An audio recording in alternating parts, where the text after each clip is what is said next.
Buat kamu yang belum nyimak episode sebelumnya, wajib banget buat lihat dulu videonya karena mungkin kamu nggak bakalan bisa nyambung sama ceritanya tanpa menonton episode sebelumnya. Siapkan logi kamu, please fokus dan cari posisi ternyaman buat nonton. Oke, mari kita mulai bagian 2 dari serial Presumed Innocent. Di malam hari, terlihat Rusty menerima kiriman foto dan video dari pihak pengadilan. Sebagai pihak tersangka, Rusty memang berhak mengecek bukti dan memberikan sanggahan jika ada yang tak sesuai. Saat Rusty mengecek semua foto dan video, dia melihat sesuatu yang janggal. Terlihat ada orang yang naik sepeda di depan halaman rumah Caroline. Saat Rusty mengamati dengan lebih teliti, ternyata orang itu adalah anaknya sendiri. Rusty dan istrinya pun langsung menginterogasi anaknya yang bernama Kyle. Kyle menyatakan bahwa dia hanya ingin memastikan sejauh apa hubungan ayahnya dan Caroline, dan dia juga mengaku bahwa sebenarnya dia sudah lama mengetahui hubungan gelap yang ayahnya lakukan. Menurut Rusty, cerita Kyle nggak masuk akal. Tapi mau gimana lagi? Dengan keraguan atas jawaban anaknya, Rusty pun memilih pergi. Got these images from the police. You gotta be honest, it's important. Why were you there? I don't remember. Fine. Lalu di hari berikutnya, Rusty bertemu Raymond dan membahas kenapa anaknya ada di sana. Nampak Rusty yang emosi ketika Raymond berkata anaknya pantas untuk dicurigai. Fuck you. Kini di sisi lain adegan menunjukkan keberadaan Tommy di kantor jaksa yang sedang bertemu dengan anak Caroline untuk membahas rencana di sidang berikutnya. Di sana Tommy menanyai anak itu karena Tommy ingin memastikan tak ada kesalahan dalam persidangan nanti. Karena kalau sampai kesaksian ada yang salah dan janggal, sudah pasti anak itu bisa diposisikan sebagai tersangka dan Tommy bisa gagal menjebloskan Rusty ke penjara. Kembali lagi pada Rusty. Di rumahnya, Rusty menanyakan kenapa malam-malam istrinya mencuci sepeda milik anak lelakinya. Istrinya pun menjawab bahwa hal itu untuk jaga-jaga. Bagaimanapun, istrinya mencurigai keanehan yang Kyle katakan dan bisa saja Kyle ada kaitannya. What are you doing? Riding by her house, not taking any chances. Helen, I don't think that Kyle is a suspect. Singkat cerita, terlihat Raymond yang sendirian mendatangi Tommy dan Nico. Di sana Raymond menggertak mereka dengan pernyataan kasus ini sangat lemah jika memposisikan Rusty sebagai tersangka. Karena diketahui tak ada satupun barang bukti yang berhasil Tommy temukan. Yang Tommy punya hanyalah sebuah tuduhan yang berlandaskan motif tanpa fakta. Raymond juga kembali menegaskan kenapa Tommy tak menyelidiki anaknya Caroline. Kenapa tak menyelidiki Liam yang ada di penjara? Kenapa hanya menyelidiki Rusty dan menempatkan Rusty menjadi tersangka tanpa bukti? Tapi di sini sebuah fakta baru yang mengejutkan pun terungkap. Ada suatu penemuan bukti yang berhasil Tommy dapatkan. A shitty circumstantial case. Is that right? Fuck you. Why am I just seeing this now? Bukti apakah itu? Pada malam harinya, Raymond langsung menelpon Rusty dan berkata bahwa ada bukti baru dari forensik yang menyatakan ditemukan kulit Rusty di bawah kuku korban. She never scratched me. DNA is DNA, Rusty. She never scratched me. It's fucking planted. I can't believe that they're going ahead and doing this. Semuanya pun menjadi semakin rumit karena Rusty sangat meyakini itu adalah rekayasa. Apalagi bukti itu baru ditemukan. Kenapa pihak forensik tak mengeluarkan bukti itu pada saat pemeriksaan pertama? Kenapa bukti itu baru muncul di kemudian hari? Itulah pertanyaan yang ada di kepala Rusty. Tapi karena bukti itu keluar dari pihak forensik, maka mau tak mau Rusty tak bisa menyangkal keberadaan bukti tersebut. Rusty pusing dan Raymond juga pusing sampai pada saat siang hari Raymond sedang mempelajari berkas-berkasnya untuk persiapan materi saat sidang. Terlihat Raymond yang mempunyai penyakit malah pusing dan puyeng kelayangan. Singkat cerita, kasus pun semakin memanas dan semakin ditunggu-tunggu oleh semua masyarakat yang menanti kabar siapakah pembunuhnya. Dengan lantang, Tommy menyatakan bahwa Rusty sebagai tersangka utama takkan bisa lolos dari dakwaan kasus ini.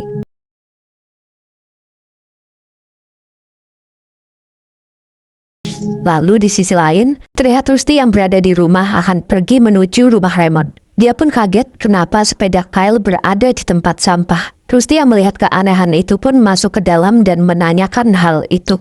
Why is Kyle's bike in the trash? It is trash. I mean, it gives a shot and the chain keeps coming loose, so I just... Oke.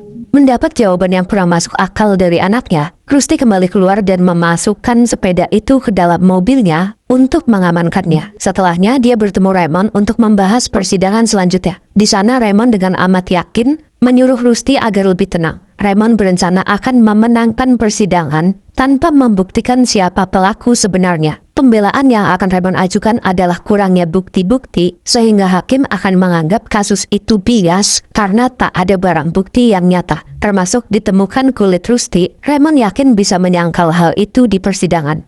I can win this case, Rusty. Our defense is that they cannot prove you did it. Yes, I'm sure. Singkatnya, esok hari tiba di mana sidang kedua dilaksanakan. All right. We'll present to you evidence of a crime.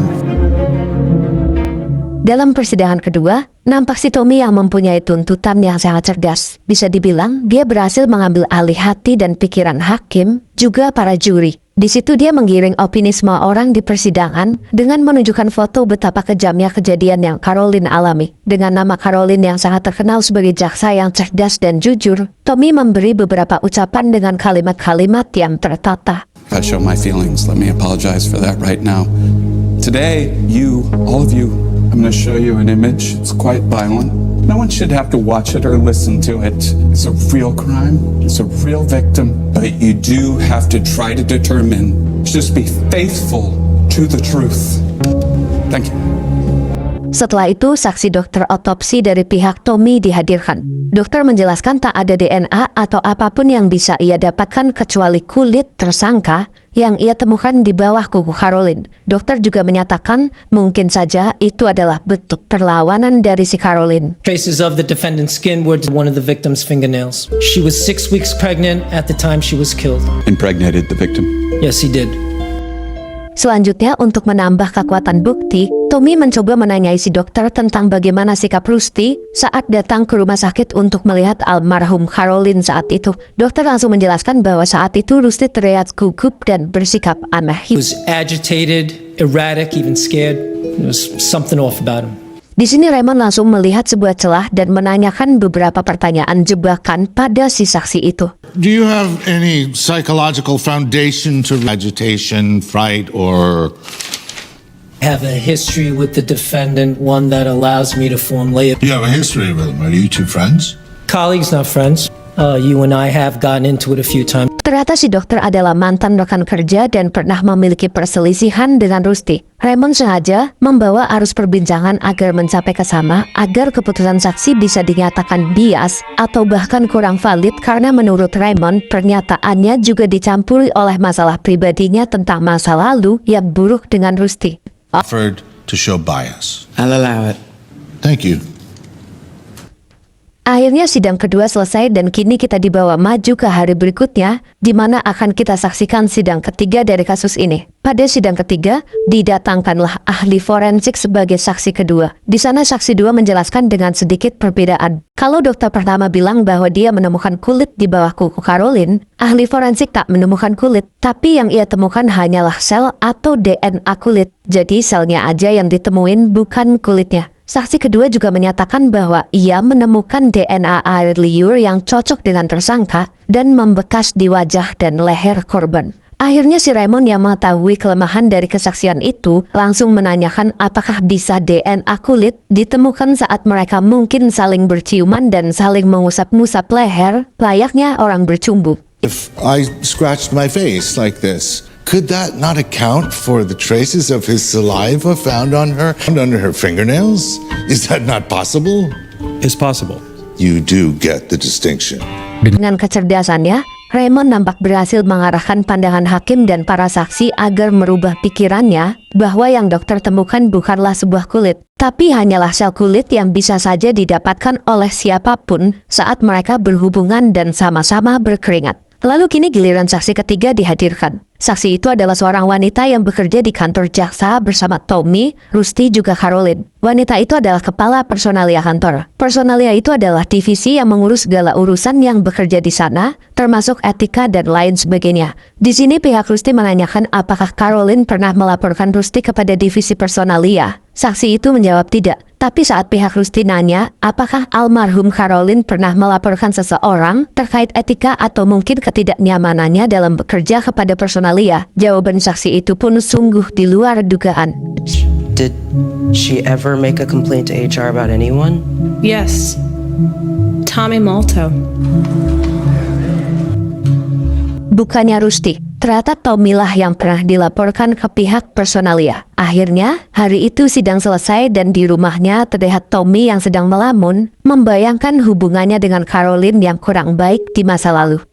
Hey, Tommy. Hey, Carolyn. Okay, listen, it's come to my attention you don't want to work with me. Is it true that you don't want to work with me? Who said that? Just tell me. I didn't say that. Maybe I was misconstrued. Pada esok harinya, sidang keempat digelar. Di sidang keempat ini adalah sidang penting, di mana saksi kunci yaitu anaknya Caroline yang merekam Rusty saat sedang bersama Caroline pada saat malam kejadian.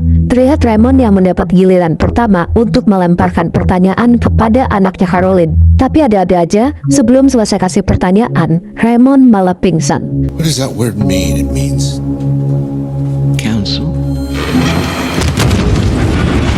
Raymond pun dibawa ke rumah sakit dan akhirnya persidangan ditunda dan akan dilanjutkan di esok hari. Tapi gimana keadaan Raymond? Setengah jam kemudian dokter keluar ruangan dan memberitakan bahwa Raymond akan baik-baik saja. Tapi pastinya tak akan bisa melanjutkan persidangan. Improved even. So he's gonna be okay. Yeah, he's gonna be fine. Better. We gave him a pacemaker. There's no neurological damage. Nah, selanjutnya para hakim dan jaksa penuntut berkumpul untuk mendiskusikan persiapan sidang. Tanpa Raymond jadi pengacara Rusty mempunyai keputusan bahwa dirinya akan menjadi pengacara untuk dirinya sendiri. Hakim pun mengingatkan bahwa itu sangat beresiko karena jika jaksa penuntut meminta Rusty duduk di bangku saksi, maka akan ada pemeriksaan silang, di mana hal itu bisa menjebak Rusty dalam situasi yang sangat rumit. Tapi dengan percaya diri, Rusty tetap melakukannya dan sidang pun dilanjutkan. And the court will remind you, Mrs. Savage, where you will be subject to full cross-examination. I understand, Your Honor. Bad idea.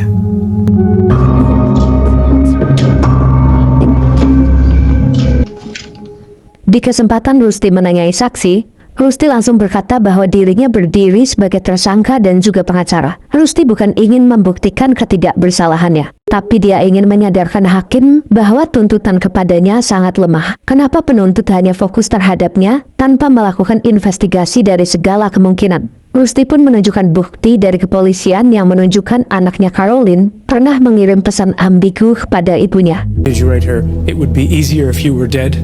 Did you text her that? Objection. Overruled. Yes. Did she ever tell you why she didn't want you to be a part of her life? Yes.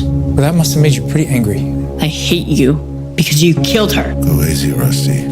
Lalu Rusty juga memperlihatkan hasil dari penyidikan polisi yang membongkar komputer anaknya Caroline dan ternyata berisi pencarian Bunny Davis yang merupakan kasus pembunuhan dengan ikatan yang sama kepada ibunya sendiri. A number of documents that were confiscated on your computer. You went on some true crime websites and you were digging for information that including Bunny Davis. Rusty bilang ada kemungkinan sebesar ini kenapa penuntut malah menjadikan Rusty sebagai tersangka, padahal jelas di depan mata ada yang lebih layak menjadi tersangka. Secara motif memang mungkin saja Rusty melakukan, tapi tanpa satupun barang bukti, Rusty mempertanyakan kepada semuanya kenapa dia berdiri di sana sebagai tersangka. For the record, did you kill your mother? Hey! You fucking serious?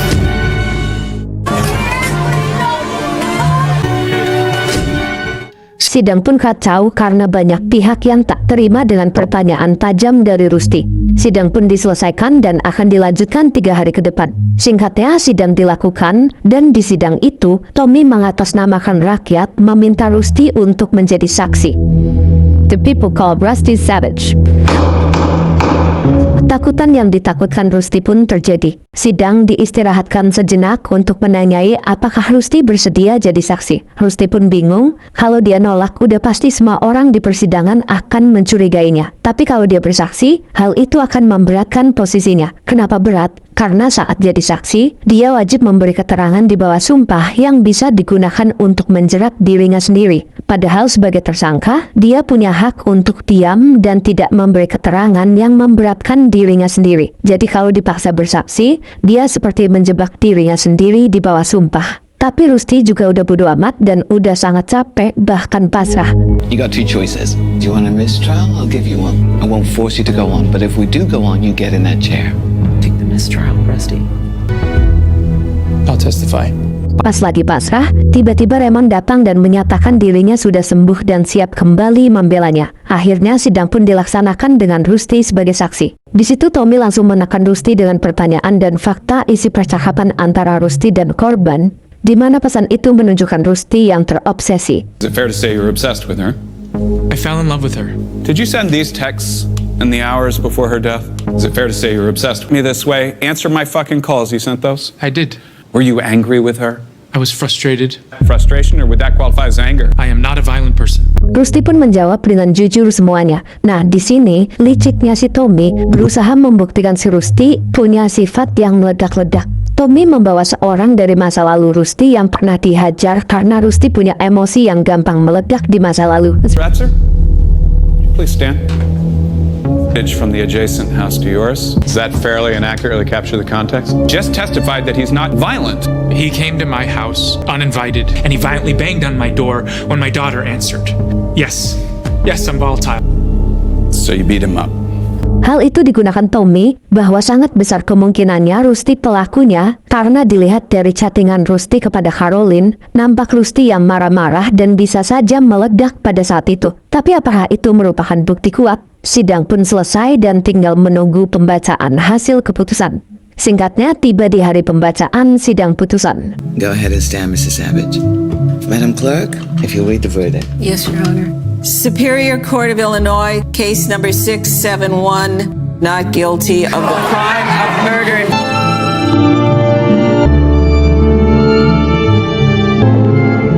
Akhirnya karena bukti yang kurang, Rusty pun terbebaskan dari tuduhan itu. Terlihat Tommy yang sangat kecewa dengan kekalahannya dalam sidang. Tapi film gak berhenti di sini. Setelah sidang, Rusty diwawancarai oleh media dan menyatakan bahwa kasus belum tuntas. Kemarin Tommy hanya fokus ingin menjebloskannya ke dalam penjara karena dendam pribadi, bukan karena niat mencari keadilan. Dan disitulah Rusty menyatakan bahwa kasus ini harus terus diperjuangkan untuk menemukan pelaku sebenarnya.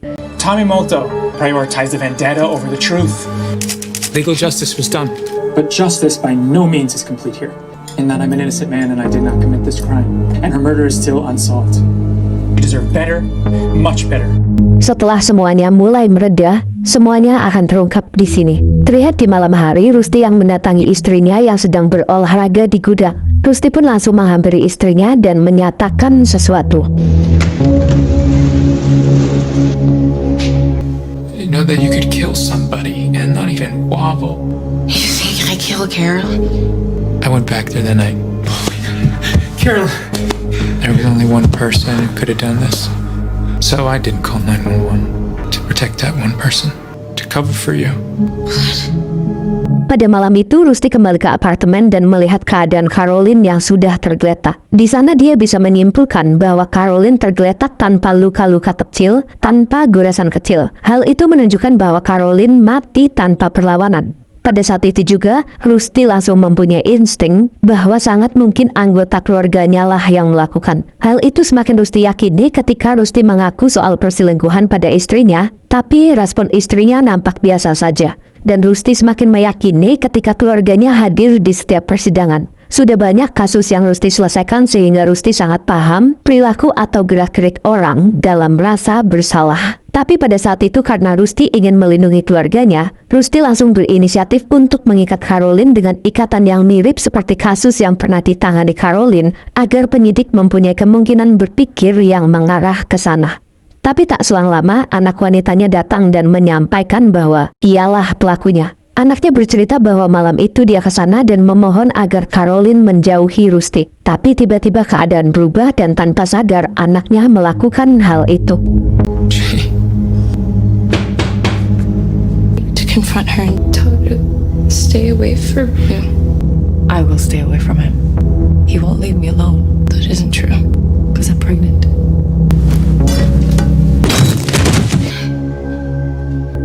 Dalam hatinya, Rusty sungguh tak percaya. Sangat mungkin itu adalah pembunuhan berencana yang keluarganya lakukan, mengingat juga terdapat foto anak laki-lakinya di sana pada saat malam kejadian. ada juga istrinya yang tiba-tiba mencuci sepeda dan anak laki-lakinya yang membuang sepeda ke tempat sampah. Rusty nggak bodoh, tapi di sini Rusty tak mau membahasnya dan memilih menyembunyikan semua kebenaran yang sebenarnya bisa dia ungkap demi melindungi keluarganya.